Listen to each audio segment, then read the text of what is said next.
تو اسی طرح بہت سارے آپ دیکھیں کہ فرشتوں کے اوپر، حوروں کے اوپر،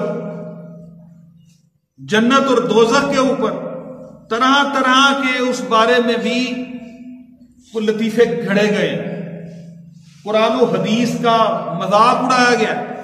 اور پھر سب سے بڑی خطرناک بات یہ ہے کہ اس کو برا ہی نہیں سمجھا جاتا۔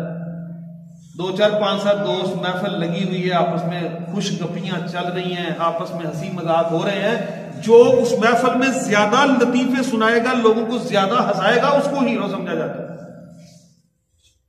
اس کے بارے میں یہ کہا جاتا ہے کہ آج تو اس نے محفل لوٹ لی ہے، وہ تو محفل کی جان ہے۔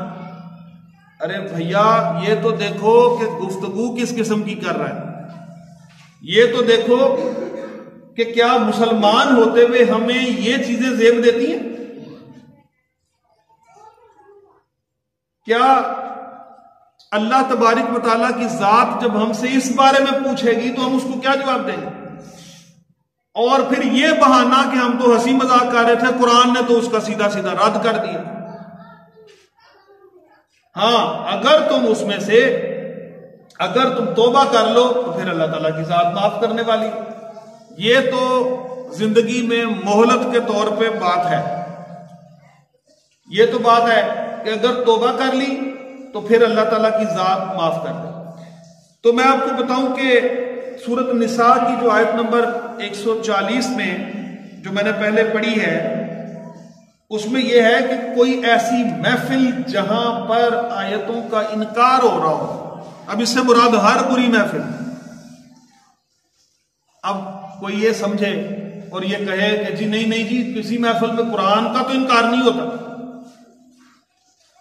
اچھا تو پھر اب یہ بتائیں کہ اگر اس محفل میں جھوٹ بولا جا رہا ہے تو قرآن کا انکار ہے، اگر اس محفل میں غیبت کی جا رہی ہے قرآن کی آیتوں کا انکار ہے، اگر اس محفل میں کسی ایک کمزور سادہ دین پر چلنے والے انسان کو نشانہ بنایا ہوا اور اس کا مذاق اڑایا جا رہا ہے تو قرآن کے احکامات کی خلاف ورزی ہو رہی ہے۔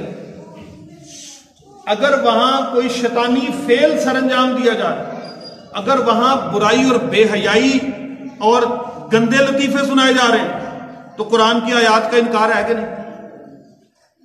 تو یہ اپنے آپ کو ایک جھوٹی تسلی دینا کہ نہیں ایسی تو کوئی بات نہیں، ہماری تو کوئی محفل ایسی نہیں جس میں قرآن کی آیتوں کا انکار کرے، تو پھر ذرا اپنے ان اعمال پر غور بھی کریں کہ کیا ہماری محفلوں میں قرآن خوانی ہو رہی ہے؟ کیا ہم جس محفل میں جس صحبت میں بیٹھے ہیں وہاں نعتیں پڑھی جا رہی ہیں؟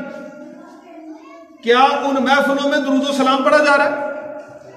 کیا ان محفلوں میں اپنی اصلاح کی فکر کی جا رہی ہے؟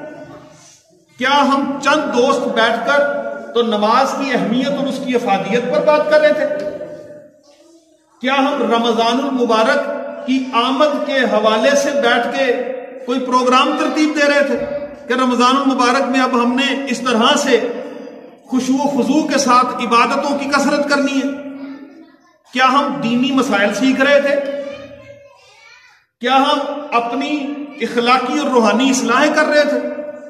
تو اگر دنیا داری کی باتیں کر رہے ہیں، اگر صرف اور صرف سیاسی باتیں کر رہے ہیں، اور سیاسی باتیں بھی وہ جو آدھا سچ اور آدھا جھوٹ ہے، باتیں بھی وہ کہ جن کا ہمیں حتمی طور پر علم ہی نہیں، ہمیں صرف اتنا پتہ چلتا ہے جتنا بتایا جا رہا ہے، بات کچھ اور ہوتی ہے، بتائی کچھ اور جاتی ہے، آخر پہ نتیجہ کچھ اور نکلتا ہے۔ تو جب ہمیں وہ انفارمیشن ہی نہیں تو جھوٹے کے لیے تو اتنا ہی کافی ہے کہ وہ سنی سنی بات کو آگے کر دیں۔ آج ہم کن پر اعتبار کر سکتے ہیں؟ کیا ہم ٹی وی چینلز کی خبروں پر، اخبارات پر، یا سوشل میڈیا پر آنے والی خبروں پر بھروسہ کر سکتے ہیں؟ اسلام تو کہتا ہے، قرآن تو کہتا ہے کہ کوئی ایک بات بھی تصدیق کیے بغیر آگے مت کرو۔ ہمارے پاس تصدیق کا کون سا فورم ہے؟ تو اگر تو ہم اپنی دنیا داری کی محفلوں میں جھوٹ بول رہے ہیں، غیبتیں کر رہے ہیں، الزام لگا رہے ہیں، تو پھر ہم کس طرح کہہ سکتے ہیں کہ وہ ہماری دین والی محفل ہے؟ ہم کس طرح کہہ سکتے ہیں کہ یہ قرآن کی تعلیمات کے مطابق ہم محفل جو ہے وہ کر رہے ہیں؟ تو اگر کوئی ایسی محفل آپ دیکھو تو قرآن کیا کہتا ہے کہ وہاں سے اٹھ جاؤ، اس محفل کو ترک کر دو، ورنہ کیا ہوگا؟ تم بھی اسی میں شامل سمجھے جاؤ۔